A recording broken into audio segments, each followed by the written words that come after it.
حضرت سیدنا عثمان غنی ذی النورین رضی اللہ تعالیٰ عنہ عشرہ مبشرہ میں بھی ہیں، یعنی ان 10 صحابہ میں شامل ہیں جنہیں حضور اکرم علیہ الصلاۃ والسلام نے ایک ہی مجلس میں جنت کا مژدہ سنایا، جنت کی بشارت عطا فرمائی۔ اور خلفائے راشدین میں تیسرے خلیفہ ہیں، اور نبی کریم علیہ الصلاۃ والسلام سے آپ کو نسبی قرابت بھی حاصل ہے کہ آپ کا سلسلے نسب 5ویں پشت میں نبی کریم علیہ الصلاۃ والسلام کے جد امجد عبد مناف سے جا ملتا ہے، اور نبی پاک صلی اللہ علیہ وسلم کی حقیقی پھوپھو حضرت عثمان غنی ذی النورین رضی اللہ تعالی عنہ کی نانی ہوتی ہیں۔ تو یہ بھی خاندان میں الحمدللہ قرابت کے حوالے سے شرف و اعزاز آپ کو حاصل ہے، یعنی آپ کے والد دادا اس طرح سے ہوتے ہوئے 5ویں پشت میں جو جد آتے ہیں آپ کے عبد مناف، یہاں سے پھر اوپر تک سلسلہ حضور پاک علیہ الصلاۃ والسلام سے ہوتا ہوا جاتا ہے۔ تو 5ویں جد میں حضور پاک علیہ السلام کے جد امجد سے ملتے ہیں، اور حضور نبی پاک علیہ الصلاۃ والسلام کی پھوپھی جان حضرت عثمان غنی رضی اللہ تعالیٰ عنہ کی نانی ہوتی ہیں۔ تو مطلب یہ ہوا کہ حضور پاک علیہ الصلاۃ والسلام کی پھوپھی زاد بہن کے یہ صاحبزادے ہیں، تو نبی پاک علیہ الصلاۃ والسلام کے اس حوالے سے بھانجے بھی ہوتے ہیں۔ اور پھر دوسرا جو شرف آپ کو حاصل ہے وہ نبی پاک علیہ الصلاۃ والسلام سے دامادی کا شرف حاصل ہے، اور وہ بھی شرف تمام انبیاء کرام کی امتوں میں سے کسی کو بھی اس طرح حاصل نہیں رہا، کیونکہ آپ صرف داماد ہی نہیں ہیں بلکہ 2 صاحبزادیوں کے حوالے سے داماد ہوتے ہیں۔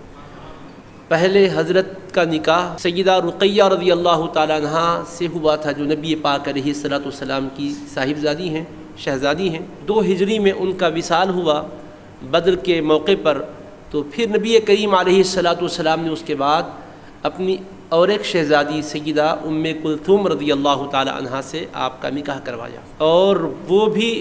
سن 9 ہجری میں وصال فرما گئیں۔ رسول پاک علیہ الصلاۃ والسلام نے ارشاد فرمایا کہ اے عثمان، اگر اللہ مجھے 100 بیٹیاں عطا فرماتا اور ایک کے بعد دیگرے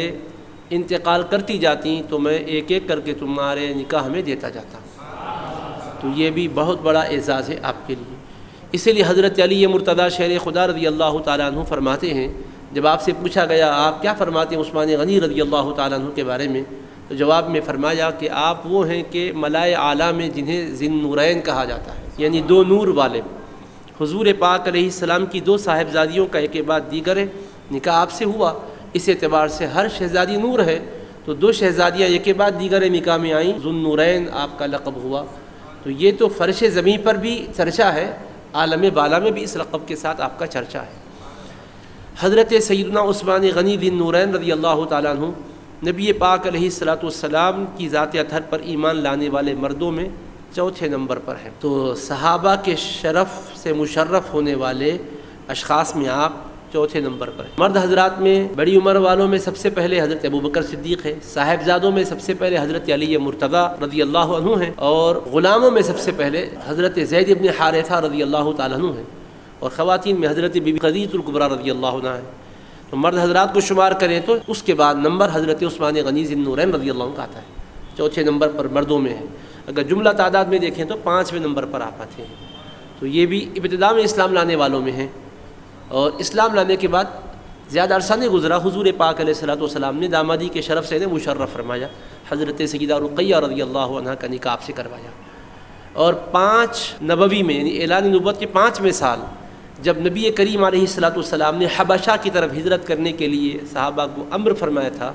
تو حضرت عثمان غنی رضی اللہ تعالیٰ عنہ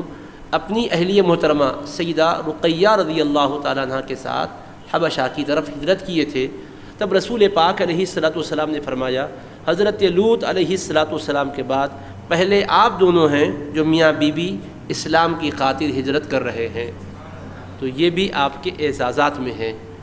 پھر بعد میں جب مدینہ منورہ کی طرف ہجرت آقا علیہ السلام نے فرمائی تو حضرت عثمان غنی رضی اللہ تعالیٰ عنہ اس شرف سے بھی مشرف ہوئے ہجرت کر کے مدینہ منورہ پہنچے۔ تو نبی کریم علیہ الصلاۃ والسلام نے جب ہجرت فرمائی، آپ کا قیام اس وقت تک 13 سال مکہ مکرمہ میں رہا، ہجرت کے بعد